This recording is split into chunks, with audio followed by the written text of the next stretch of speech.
ललिता जी, हरेंद्र रावत जी, राय सिंह जी। ललिता जी और राय सिंह जी को मैं तब से जानता हूं जब मैं यूनिवर्सिटी में पढ़ा करता था, मेरे साथ यूनिवर्सिटी में हुआ करते थे।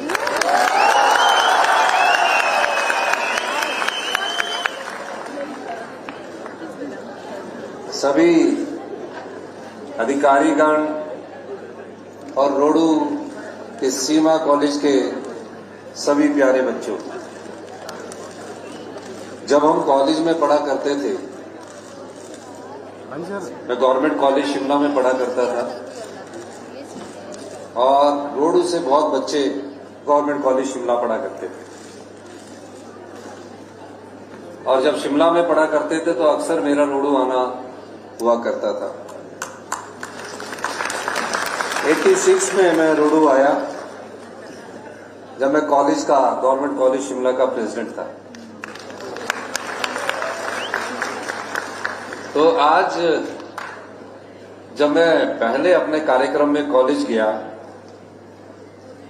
तो जिस तरह आपने कहा कि हमारे कॉलेज का एक कुलगीत और पहला कॉलेज है कि हमारा पूरे प्रदेश में जिसका कुलगीत है, ऐसे ही मैं जब अपने कॉलेज, गवर्नमेंट कॉलेज संजौली गया, उसमें भी उन्होंने यही कहा कि हमारा भी पहला ही गीत है। अब मैंने सोचा कि ये पहला ही आपका भी है और पहला ही उनका है, क्योंकि अभी तक मैं 2 कॉलेज में गया हूं और दोनों में कहा कि पहला हमारा ये कुलगीत है। पर जो भी है, आप लोगों ने बहुत अच्छा किया। माफी चाहूंगा, जब मैं सवेरे दिल्ली से चला, फॉग थी, मैं खुद 2 घंटे लेट हूं, इसलिए मैं आपसे माफी चाहता हूं। कई बच्चों ने अपना कार्यक्रम प्रस्तुत करना था, कई बच्चों के प्राइज डिस्ट्रीब्यूशन फंक्शन है और बड़ी आशा होती है कि हम मुख्य अतिथि से अपना जो हमने मेहनत की होती है उसका प्राइज हमें मिले। लेकिन आज बहुत इम्पोर्टेंट बैठक हमारी अभी चली भी है, जिसमें शिक्षा मंत्री जी को भी जाना है और मुझे भी जाना है, प्रिंसिपल साहब महोदय को भी आना था, लेकिन आज कार्यक्रम है और आपकी शिक्षा से संबंधित है। जैसे कि मैंने कहा और शिक्षा मंत्री जी ने भी कहा, हमारी जो क्वालिटी एजुकेशन है, गुणात्मक शिक्षा है, उसमें पिछले 5 वर्ष में बहुत गिरावट आई है और इतनी अत्यधिक गिरावट आई है कि हमारा जो बेस है प्राइमरी एजुकेशन का, वो पूरी तरह टूट चुका है। 5वीं का बच्चा दूसरी की किताब नहीं पढ़ सकता। और जब ऐसा हुआ तो मेरी कई घंटे शिक्षा मंत्री जी से बात हुई, रात दिन बैठकर हम और शिक्षा मंत्री जी चर्चा करते थे। उसके अलावा भारतीय जनता पार्टी की सरकार आई, उन्होंने 900 संस्थान खोल दिए, जिसमें हर जगह +2 कर दी गई, हर कॉलेज में क्लासेस शुरू कर दी गई। और जब पढ़ाने वाली बात आई तो हमारे पास टीचर नहीं थे। हेल्थ के इंस्टीट्यूशन खोल दिए गए, लेकिन वहां डॉक्टर नहीं थे। नोटिफिकेशन तो हम भी कर दें, हर कोर्स शुरू कर दें, लेकिन उस शिक्षा का क्या फायदा जब पढ़ाने वाले टीचर ही नहीं होंगे। इस दृष्टिकोण से हमने कुछ फैसले लिए और उन फैसलों में मैं माननीय शिक्षा मंत्री जी का भी धन्यवाद करना चाहूंगा। फैसले कड़वे थे, लेकिन उसका स्वाद आने वाले समय में जो भविष्य की युवा पीढ़ी है वो मीठा होगा। तकरीबन 2 वर्ष हमारी सरकार को होने जा रहे हैं। जब मैंने मुख्यमंत्री पद की शपथ ली थी तो मुझे अपने कॉलेज के दिन याद आ रहे हैं।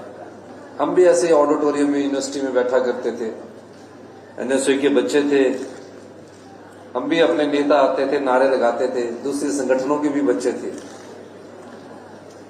लेकिन कभी मैंने ये नहीं सोचा था कि मैं मुख्यमंत्री की कुर्सी पर पहुंचूंगा। आप जैसे परिवार से मैं निकला हूं। मेरे परिवार में कोई राजनीतिक जीवन में, राजनीति में नहीं था और उस समय हमारे माता पिता ये बोला करते थे कि कहीं सरकारी नौकरी लग जाओ, आपका जीवन यापन अच्छा हो जाएगा। लेकिन मैंने राजनीति को चुना और राजनीति की सीढ़ियां चढ़ते चढ़ते मैं जब पहली बार काउंसलर बना शिमला से, उस समय मेरा ध्यान पूरी तरह एक लक्ष्य की तरफ निर्धारित हो गया कि अब मैंने राजनीति ही करनी है। संघर्ष बड़ा था और आप जैसे परिवार से निकलकर जब राजनीति की सीढ़ियां चढ़ते हैं तो उसमें कांटे भी बहुत होते हैं।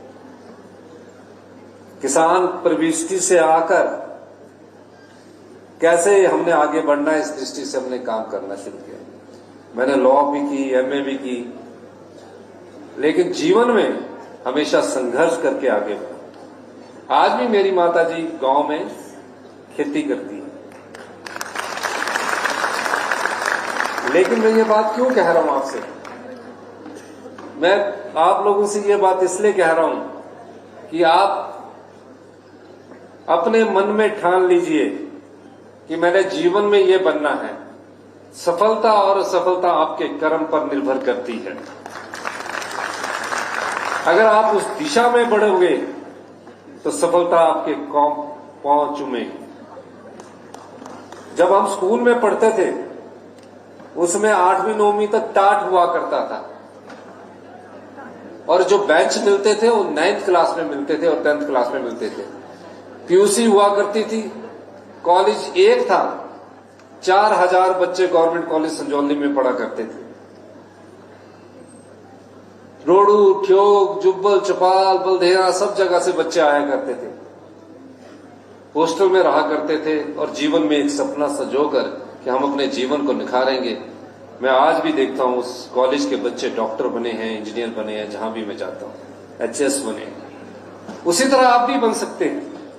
आप में कोई कमी नहीं है, पर दृढ़ इच्छा शक्ति होनी चाहिए। अगर आप में दृढ़ इच्छा शक्ति है, लगनशीलता है, तो निश्चित तौर पर आपका भविष्य सुनहरा होगा, उज्जवल होगा। यह मैं दावे के साथ कह सकता हूं।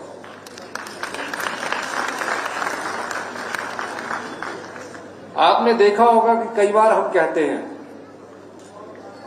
कि हम सत्ता सुख के लिए नहीं आए, व्यवस्था परिवर्तन करने के लिए आए हैं। इसमें कोई दो राय नहीं है कि आने वाले समय में हम और अच्छे फैसले लेंगे जिससे युवाओं का भविष्य और आम जनता का भविष्य उज्जवल होगा। 70% लोग हमारे गांव में रहते हैं, 70% के बच्चे हमारे गांव से पढ़ने आते हैं। उनको किस प्रकार की शिक्षा मिले, किस प्रकार के शिक्षा संस्थानों में टीचर्स मिले, हमारी सरकार उस दृष्टि से भी कार्य कर रही है।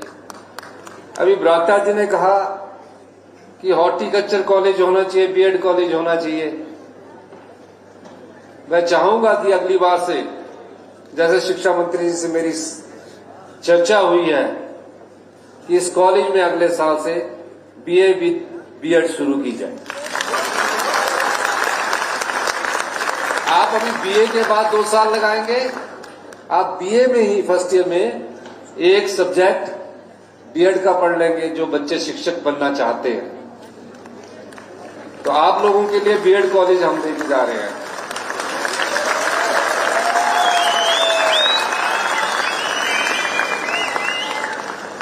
मैं देख रहा था साइंस में 10% बच्चे ही पढ़ रहे थे। मैं आपकी एनुअल रिपोर्ट पढ़ रहा था।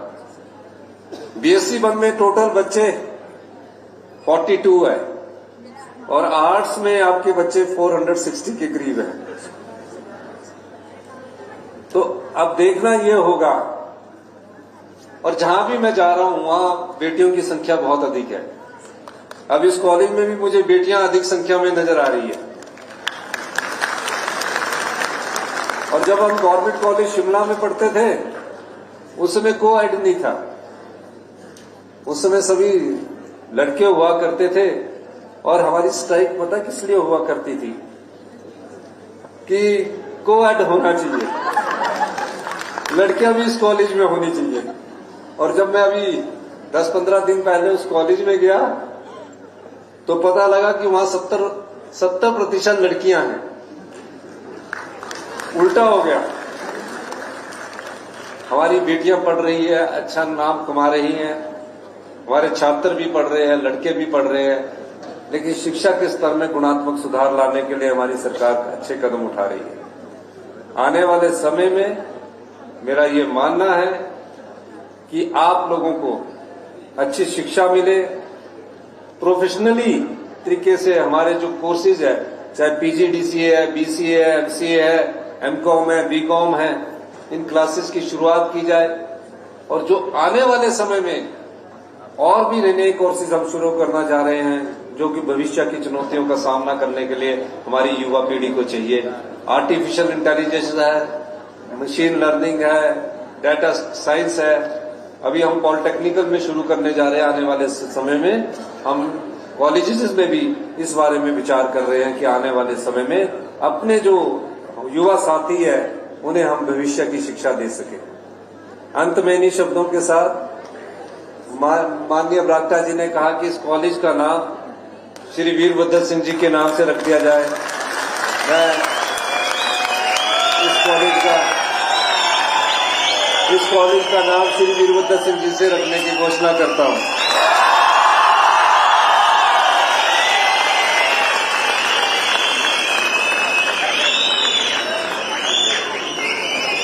उन्होंने इस विधानसभा क्षेत्र का 3 या 4 बार प्रतिनिधित्व किया है, 5 बार ने प्रतिनिधित्व किया है और निश्चित तौर पर वो कांग्रेस पार्टी के वरिष्ठ नेता थे। उन्होंने हिमाचल प्रदेश की सेवा की है।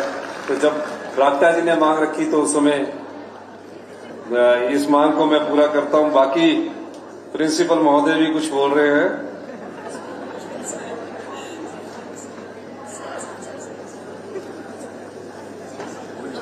एक आपने गर्ल्स हॉस्टल की बात कही है, उसमें पूरा पैसा उपलब्ध करवा दिया जाएगा, क्योंकि माननीय शिक्षा मंत्री जी बैठे हैं और यहाँ के रोडू के जुआई भी है, तो अपने आप ही ज्यादा ख्याल रखेंगे।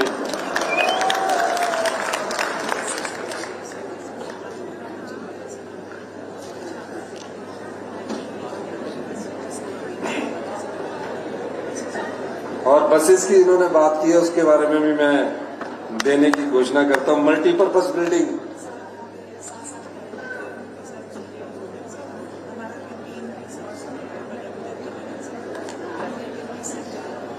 इस मल्टीपर्पज बिल्डिंग को देने की भी मैं घोषणा करता हूं।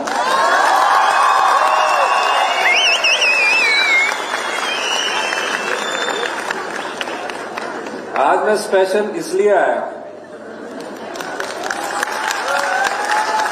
कि आपकी जो प्रिंसिपल महोदय है ललिता जी, इन्होंने बार बार रिक्वेस्ट की मैं वहां से 12 बजे चलाऊं और 12 बजे मुझे पहुंचना था शिमला में। आज हमारा जितने भी कॉलेजेस है उसके प्रिंसिपल, वाइस प्रिंसिपल, पॉलिटेक्निकल के प्रिंसिपल, इंजीनियरिंग कॉलेज के प्रिंसिपल की कन्वेंशन है कि नई तरह से शिक्षा को कैसे आगे बढ़ाना है, इस दिशा से मैं आया। लेकिन मैंने कहा कि पहले हम वहां जाएंगे। मुझे नहीं पता था शिक्षा मंत्री जी अपने ससुराल में यहाँ रुके हुए हैं, तो मैंने सोचा ये वहां जाके कॉलेज के जो फंक्शंस है उसको संभालेंगे जो आज हो रहा है। लेकिन वहां हमारे टेक्निकल मिनिस्टर राजेश धर्मानी जी गए हैं। नई समय की शिक्षा और नए भविष्य की शिक्षा के स्तर पर हम चिंतन मंथन कर रहे हैं। इन्हीं शब्दों के साथ मैं प्यारे बच्चों का जिनका कल्चर कार्यक्रम है मैंने देखा नहीं, पर 1 लाख रुपया देने की उनको भी घोषणा करता हूं।